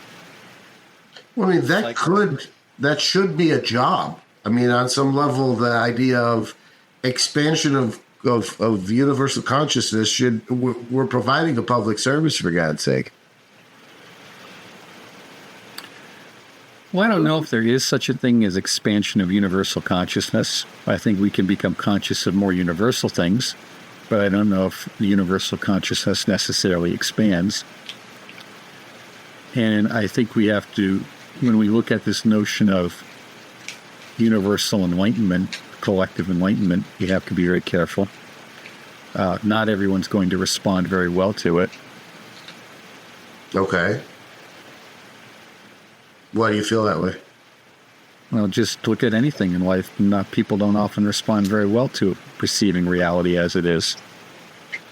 Why should it be easy for them because they're in the right place at the time when it took you 20 years or 30 years to deal with all this obstructions and mental and psychic scoria, and suddenly what? It just goes away? They get a free pass? But everyone can be very different, and if there's any such thing as karma, that is cause and effect, the fruit of our actions. Then we are, as Elvis Levi said, we are the sons of our deeds. We are self-created.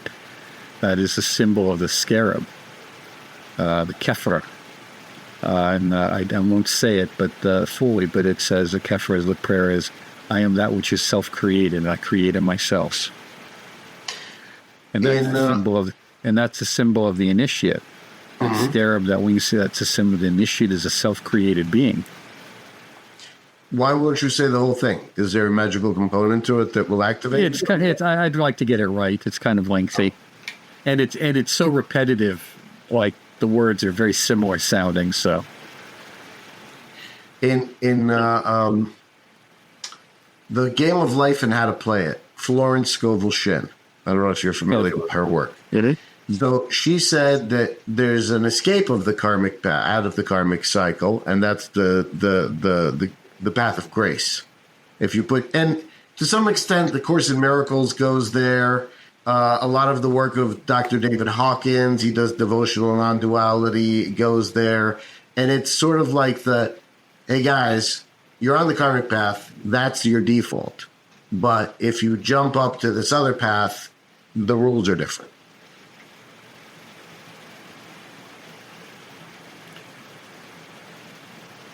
the rules don't change. You just understand them better. Okay. But your actions change because you understand them better, right? Your actions don't change.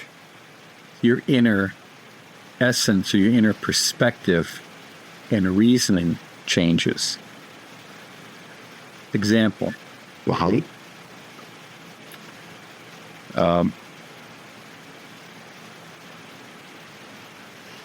You make a donation to X cause. Now, you then want everyone to know that you made donation to X cause because that makes you look good. Right. It's good that you made the donation because it's needed and it's useful. But from a karmic perspective, we'll say, a little bit of more humility would have been helpful for you personally. Mm-hmm. But at the same time, that lack of humility can come to the forefront because someone may see your plaque on the wall and talk to you about it, and they may get engaged. So it's not completely black or white. Right. And that thing may move forward, you see? So it's not just black and white. But in a devotional practice,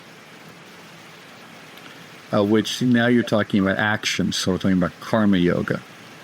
You do everything as an action for the deity and of the deity, which is your ideal. Everything is of and for the deity. So we see the great churches, great cathedrals built as Notre Dame to Our Lady. Mm-hmm.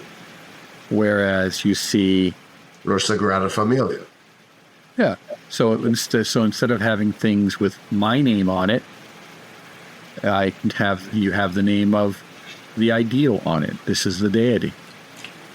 This is the ideal, the virtue that you wish to inculcate in people. That this is a dedication to. So when you do things on behalf of the deity, and really you take on the deity, this is where we get into assumption of the God form, and we get into other practices that are a little even apotheosis of oneself, but also a full inspiration that is an indwelling of deity in ourselves, the kind of possession. Have you seen that? Yes. Oh. So at that point, you don't have a karma. Right. Or, because it's not you doing it. It's kind of like there are men who were able to go to war, witness and do terrible things, and come back relatively unscathed. Relative. Because they minimize the anger and the aggression in their hearts, and the fear. They are able to minimize it. There was some trust or confidence in something bigger than them. Wow. To protect them. And they're very rare. I've probably met 2 or 3 tops. Luciferian. And I just say that because I use it as an extreme example because it helps us give us a point of meditation to begin to contemplate, what is it that creates karma? Karma is not just the action, but karma is the emotional attachment to the action. So if I'm really attached to what I've done or haven't done, which is that action, then that creates a force that moves forward that then must exhaust itself. We call that a karma. Luciferianism versus Satanism, same thing, different? No, they're different, and there's several different schools of thought here. With Satanism, you got your, I got a soft spot in my heart for Anton LaVey. He was such a huckster. I mean, he was just such a carny, literally a carny. He was just great. But, a strange kind of materialistic self-absorption, with him. Then you had break-offs from that, more focused on the reality, what they called the reality of the opposition, for lack of a better term. We see an increased, and there's some videos now on YouTube you can see. I haven't watched all of them, but I've seen promotions for a couple of them on the notion of evil within Kabbalah. And there is a rabbi who has he's just a spectacular fellow. He has a channel called Esoterica, and he has several really good videos you can watch on the origins of evil and Kabbalah. And again, we're going with a strong duality there, but it's important that we at least try to wrap our heads a little bit around it. There you're dealing with these forces. Again, are they an expression of deity itself? Because we have suggestions they are. We think of God as only good, but here we even have mentions in Scripture of I am the creator of good and evil. Mm-hmm. So how do we deal with evil is really how we deal with duality. How do we transcend it without avoiding it? Because you can't avoid it, and that's what we see with Krishna. Krishna's telling Arjuna, look, Arjuna, you were king, you let your empire be stolen from you by your cousins, and they took your family. Now you've got to go back there and fight them. And he goes, but I can't kill them. We have to. They're criminals. He goes, but I have to kill my guru. His guru meaning his teacher in martial arts. He goes, doesn't. Mm-hmm. He goes, you cannot kill that which is immortal. Now do your duty and get your country, get your kingdom back. Now, what do you think that Krishna whispered to Arjuna? He told him, he whispered, do your duty. Get out there and do it. Because the notion of moralizing, navel-gazing moralizing, is one of the big traps that we find ourselves in. And because we don't know what to do. We have an ideal, kind of a ethical or moral ideal. And it's not, and this is, remember, the path of purification. Don't do this. Don't do this. I want to be good. I want to be good. I'm trying to be good, but being good isn't working. I've only got two cheeks. Now what do I do? So how do I engage in this very aggressive, hostile world in which spirituality, another thing Levi said is the kingdom of heaven is taken by storm or force. And people they're horrified by this. But if you look at Taoism, the first thing you would encounter on a Taoist temple is you walk, the front of it is weapons. If you look at even in some of the Tibetan schools, the deities, the guardians are on the outside. We joke about the gargoyles on the cathedrals. Mm-hmm. There are hostile forces in this world, in this cosmos, that in our journey to realization, in our journey to godhood, if you want to call it that, we have to encounter and overcome successfully. Dave, do you have any last questions for Mark? Come back to me in a second. So, Mark, you run the Institute of Hermetic Studies. For Hermetic Studies. I'm sorry, for Hermetic Studies. Of is some other guy. I don't want him. The Institute for Hermetic Studies. What do you want to say about it? Do you want to plug anything you guys have going on? Or We've been around for about 7 years now, and we have online courses via Teachable, and we're going to be migrating them probably within the next 6 months over to a new website. So our old website is out of date and is not being updated until we launch the new one. But you can access our courses on Teachable, Institute for Hermetic Studies. We've got a great course coming up. It's called 415, or the 4 things you need to do for a minimum of 15 minutes each day for success in life. And guaranteed? Pretty much. Because I'll tell you, if you're doing them, your life's going to get better. Okay, fair. Okay? If you're not doing them, not much I can tell you. You know? Some things you have to do, okay? So we've got that coming up, 4:15. It's a great class. It's going to run for 6 weeks, 2 hours a week. And it's recorded too, so if by chance you want to take it but can't make the live session, that's okay. We've got a lot of other courses there as well that covers the entirety of the esoteric paths from beginning to end, including some highly specialized material related to lucid dreaming, out-of-body experiences in the body of light, because, of course, you know the book Between the Gates.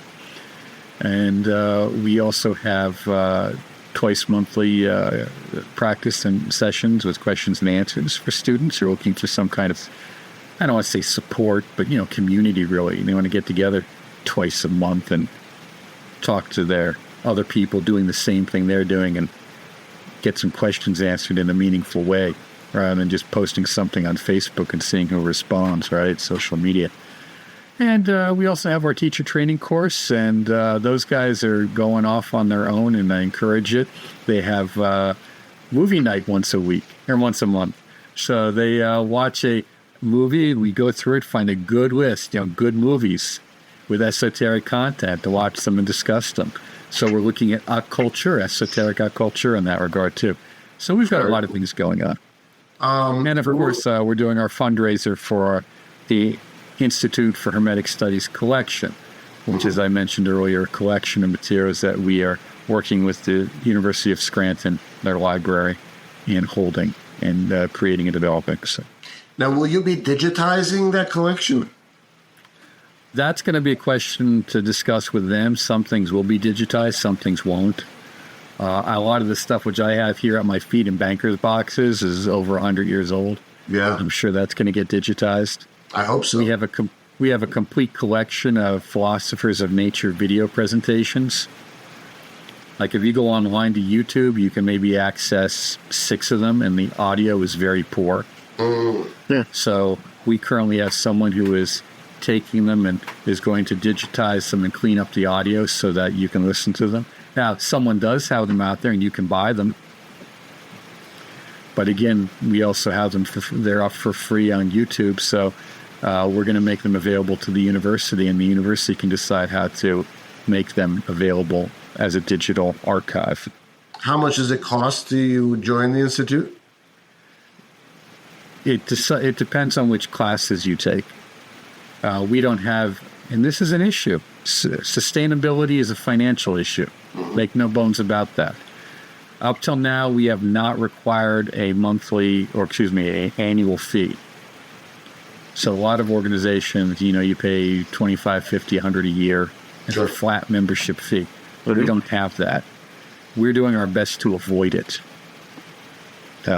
Hopefully we can do that, but it all depends on how students respond to the course offerings and other things that we're doing. Sure. So you pay for the course, and then you have access to the course indefinitely. It's not just time limited. That's again, so amazing. far, we're trying to avoid putting time limits on things because we're treating this like college level courses. Now there are programs of study laid out for you. And if you say, I want to do the whole program of study, well, here's the courses that you have to take and take them in this order. Mm-hmm. Well, I just want to specialize. I just like a 2-year degree instead of a 4 or 6. Okay, then what's your area that you like? Okay, then take these 5 or 6 classes. So it's really kind of giving people, we're treating them like adults and to be responsible for their own progress. But we have help along the way if they want it.